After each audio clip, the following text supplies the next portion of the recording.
This is Neural Newscast.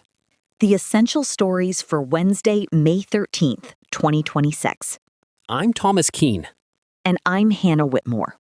President Trump has issued a sharp rebuke of German Chancellor Friedrich Merz following the chancellor's recent comments on United States strategy and Iran's nuclear program.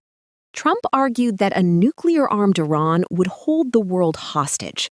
He was responding to assertion from Merz that the United States is being humiliated by Iranian leadership during stalled negotiations. Chancellor Merz previously characterized the American approach as ill-considered, noting that Iranian officials have managed to avoid substantive negotiations in Islamabad.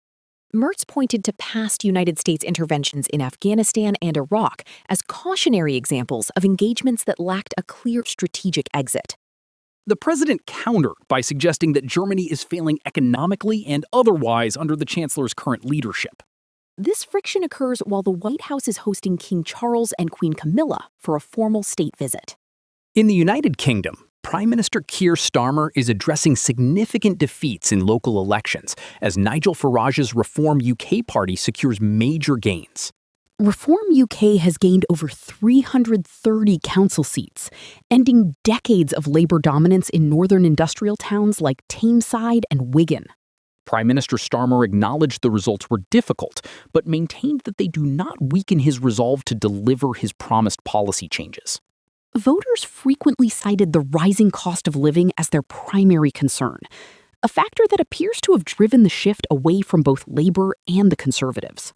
While Reform UK celebrates historic gains, the Conservative Party under Kemi Badenoch has lost more than 100 seats, highlighting a broad shift in voter sentiment. The Green Party also saw modest gains with younger voters, though they fell short of the higher expectations set earlier in the campaign.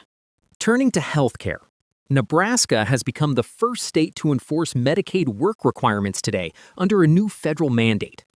The state is moving 8 months ahead of the official 2027 deadline. The decision is expected to remove health coverage from approximately 25,000 residents. Governor Jim Pillen defended the early rollout, stating that work provides purpose and encourages residents to be productive members of the community.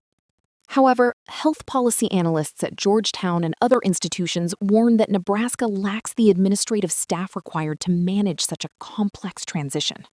These requirements stem from a 2025 law that cut over $900 billion in Medicaid funding, while linking coverage to employment. State officials say they have performed readiness demonstrations and targeted training to prepare call centers for the anticipated surge in inquiries. Here is what we are watching today. Federal regulators are expected to finalize the administrative rules for state-level Medicaid work requirements by June 1st.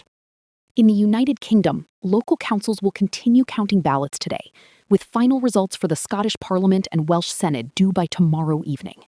Finally, King Charles will participate in high-level climate discussions at the White House later today, as his state visit enters its final phase. I'm Hannah Whitmore. And I'm Thomas Keene. This has been Neural Newscast. Neural Newscast is AI-assisted, human-reviewed.